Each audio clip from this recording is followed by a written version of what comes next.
Okay, hi, hello. Welcome back to my channel. I don't know how this stuff goes, but I have activation energy. I'm going to talk about A Knight of the Seven Kingdoms by George R.R. Martin. I read this in July, and I have not been able to stop thinking about it. I have not read A Song of Ice and Fire. I have seen the show. I have read Dying of the Light and one singular Dying Earth story written by Germ in an anthology called The Book of Magic. So I really have no expectations of the world of Westeros, but I do have a knowledge and experience of George R.R. Martin's writing. His writing, before I read this book, I thought it was at times beautiful, and I could see how everyone talks about his writing loves it. Dying of the Light being his first novel is,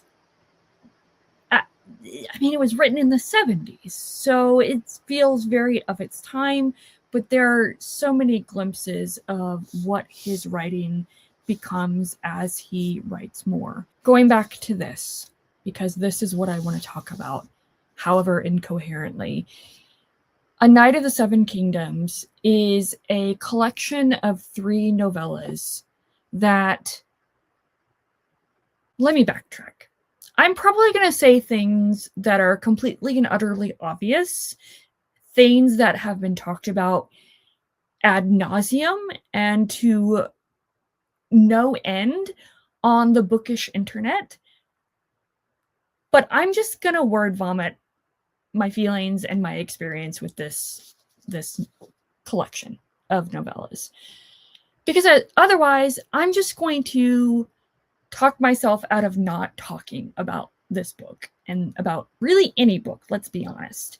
If I worry about what everyone else has said already, if what I feel and what I experience is already the collective knowledge of the bookish internet, I'm gonna not do anything. So subsequently, you're gonna hear me yap about this book incoherently and probably redundantly based on what everybody else has talked about with this book. Anyways, let's go back to the book again. George R.R. Martin, with these 3 novellas, with the Hedge Knight, the Sworn Sword, and the Mystery Knight, it's just beautiful. The writing is beautiful. It's so immersive.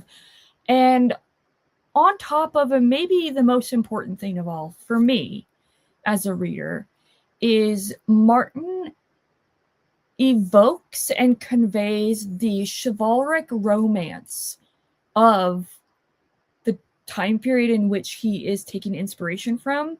As an aside, I know everyone talks about why does all Western fantasy have to be medieval Europe inspired? I totally get it. At the same time, the way that Martin draws from chivalric romances and writes these really compelling, beautiful arcs within Dunk's life is just so good. The way that Martin explores honor through Dunk the Lunk, or as I like to call him, Dunk the Hunk,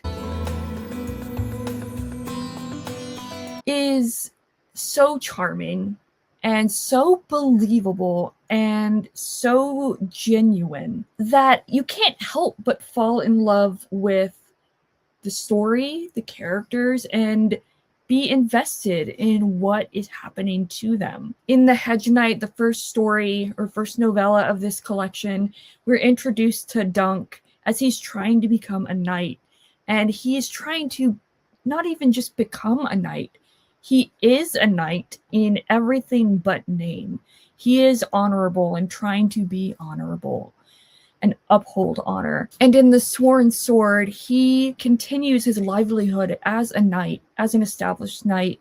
It is the most romantic, with a capital R sense of the word, of the novellas. The depictions of locks of hair being cut and being kept as sentiments. That's just pure chivalric romance. That there's no other way to say it.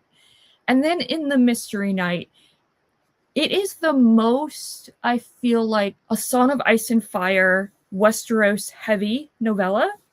It is the one that I feel like is most dependent upon being at least aware of the world of A Song of Ice and Fire in Westeros.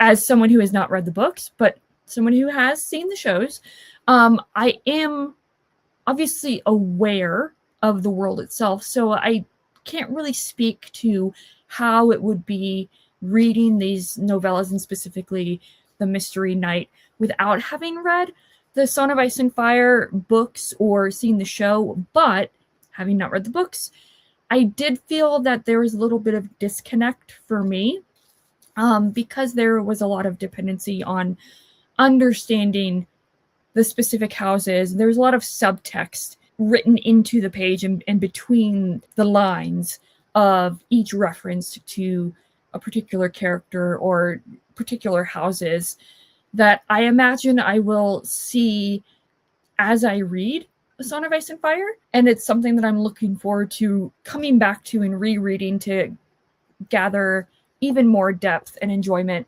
from this novella series. So that is my ramble. I don't know how coherent this is going to be, but I love this book. This is my book of the year. No questions about it.